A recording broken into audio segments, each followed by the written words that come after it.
This is Matt Nelson of the wordonfire.institute, and I'm here with Jason and Rachel Bulman. And you guys are giving a talk at the Good News Conference on the School of the Family. Did I get that right? You did. Okay, Yes. tell me about it. What is the School of the Family? It's a very interesting title.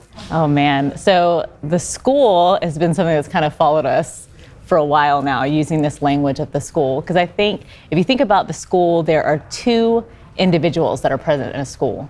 There's always going to be a student and there's always going to be a teacher. And so within the family, we are always both of those things. As parents, you like to think I'm always the teacher, but I'm a student. Not so. Not so. We're always simultaneously both things. And that's really where it comes from for us. Yeah, it's a dynamic kind of relationship within family life. So you're always kind of learning who you are, actually. And just as God is relational in his being, so we are too. And so we kind of learn who we are as children, as spouses, and as parents, from one another. And it's this beautiful dynamism, really, Of a school. Yeah, and the interesting thing about what you're saying is that I think even for really solid Catholic families sometimes, let's say a homeschooling family, where one parent does most of the homeschooling, if not all of it, and the other parent maybe has a job external to the home. And I think there's a temptation sometimes to see the parent who has taken on the homeschooling formally to be the educator in the family, and maybe it's like a get out of jail free card for the other parent. Do you think that that's a temptation for some families, or maybe a misconception of how important it is for everybody to see themselves as student and even as teacher from time to time? I definitely think that's a huge misconception, because it's always going to be something that's shared. Every moment of formation, even when you're thinking about education, there's a temptation to say, oh, well, we're just learning. Learning really only has to do with education. But learning also has to do with the way that you're able to be loved, the way that you're able to love other people. Every moment really becomes a formative moment. And so even if you're sitting down with some books, that's the same kind of formation that you're going to be entering into by helping them learn how to brush their hair, helping them to understand what right and true love looks like by the way we love one another. And so every moment really is a moment of education and formation. Yeah, I mean, I think that because of the particular charisms of masculinity and femininity too, it's important that both as a father and as the mother, we add certain things to the family life and family dynamic. And so it's utterly important that both be there and be present and play your role well. And so it's a beautiful, beautiful reality that God has given us in the dynamic of the family with mother, father, and child. Can you say a little bit about those charisms and what they are, but also how they play out and the importance of them and the importance of the distinction between them? Sure. So, I mean, I think one thing I've learned as just being a dad is that as the father, kind of your primary function, if you will, or role would be one of protector and educator. You have to know when to sort of push your children the right way, but you have to be loving enough for them to come and turn to you and play that sort of nurturing role as well.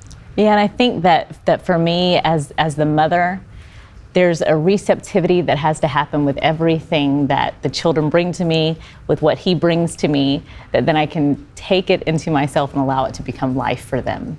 And there's a lot that even within our own marriage, the way that we've parented our children, that they can say, until mom said this or until dad said this, it wasn't really incarnated for me.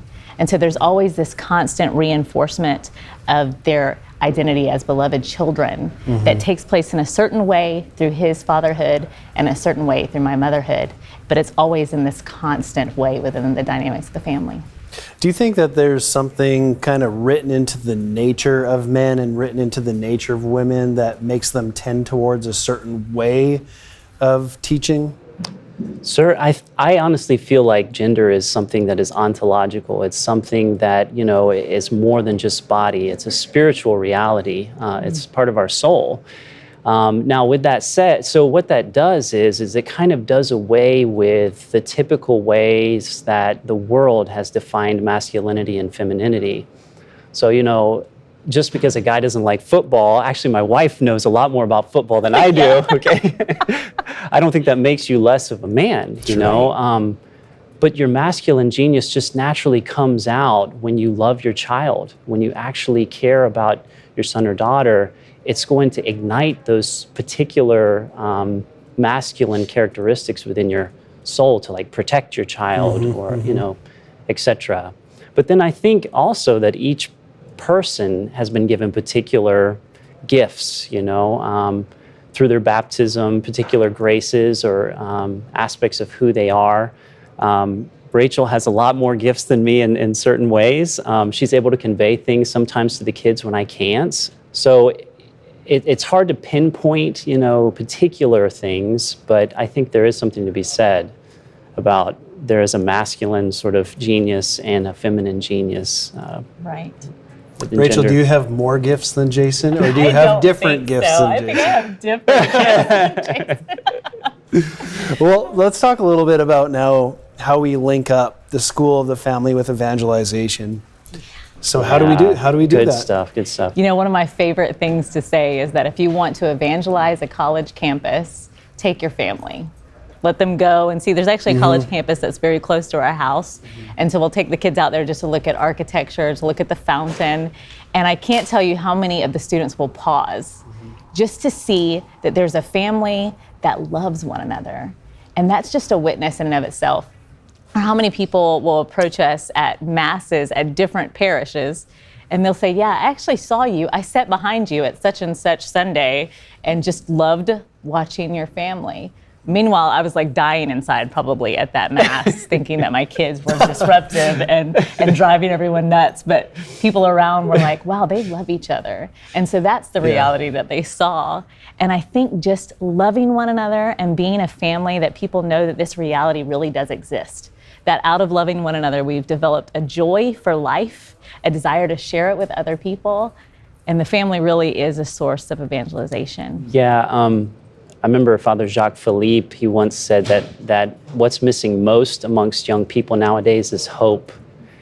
And if there's anything that I say that we have, the biggest way that we have evangelized as a family, I think is that we've inspired hope in a lot of young adults around us, because they come to our house and they think, number one, they don't think that a real marriage is possible anymore, right? They delay getting married because they're afraid of that commitment. They're afraid that, of putting their heart out there. And they haven't seen it happen in a while, because as we know, at least 50% of marriages end in divorce. So simply loving each other well and then raising our children in the faith and taking it very seriously has given so much hope to people, even if they're not Catholic, to just say, wow, those people are joyful. Like they love their life and oh my gosh, they have 6 kids, and it's such a sign of contradiction where Rachel's still smiling. What is that? Right. Yeah, that's the common thing is, God, your poor wife. But I'm like, no, honestly, we're happy. Yeah. Well, that's excellent. I have one more question for you, and circles us right back around now to talking about teaching and learning in the home. Is this idea of teaching and learning and the dynamic between the two, is it just a top-down thing where the parents teach the kids and the older children teach the younger children, or is it cyclical? Oh man, that's so good. It's completely cyclical. Just recently, we welcomed twins into the world. So we have Benedict and Josephine. And it had been probably 3 years since we had an infant. And you would think that I'm sitting here trying to teach them about life. But they're teaching me about my motherhood. They're teaching me about my femininity, my ability to nurture them. By their cries, by their aches, by their pains, I'm able to be there for them. And every time that I practice that, every time that I exit out of myself, go beyond myself to be their mother, I learn more about my own heart. And so it's definitely something that goes on all the way around. Our younger children are teaching our older children to get rid of their ego. Right. Our children are teaching us to get rid of our egos. Yeah, they're good at that. Yeah, And teaching us that sleep's really not valuable. That's, for sure. Do you have anything to add? Sure. Yeah. No. I was just thinking, like, if you want to become holy, then have a bunch of kids. You know. Sure. I mean, because it's a constant dying to self. You know, and instead of being, turned in on yourself in this sort of egoism or whatever, you quickly have to learn, like, okay, life is not about me. Right. But what's ironic is that the more that you pour yourself out for your kids, the more that you are happy, the more that you know who you are. And so, yes, I mean, we're definitely being taught by them in this sort of school of the family. right. Thank you so much, you guys, for taking the time to sit down and talk about this, and such an important topic. And there's so much more good stuff that you guys have in your talk. So people will have to go check out the whole thing to get more. And for all of you watching, go to wordonfire.institute and join us. Become a member of the Word on Fire Institute. And with that, go to Word on Fire Institute's YouTube page, where you can get all kinds of great content right on the YouTube platform. And definitely not the least of all, your new series called Meet the Bulmans, where you can hear a lot more from Jason and Rachel. So go to wordonfire.institute, become a member, and go to our YouTube channel and subscribe, and we'll see you inside.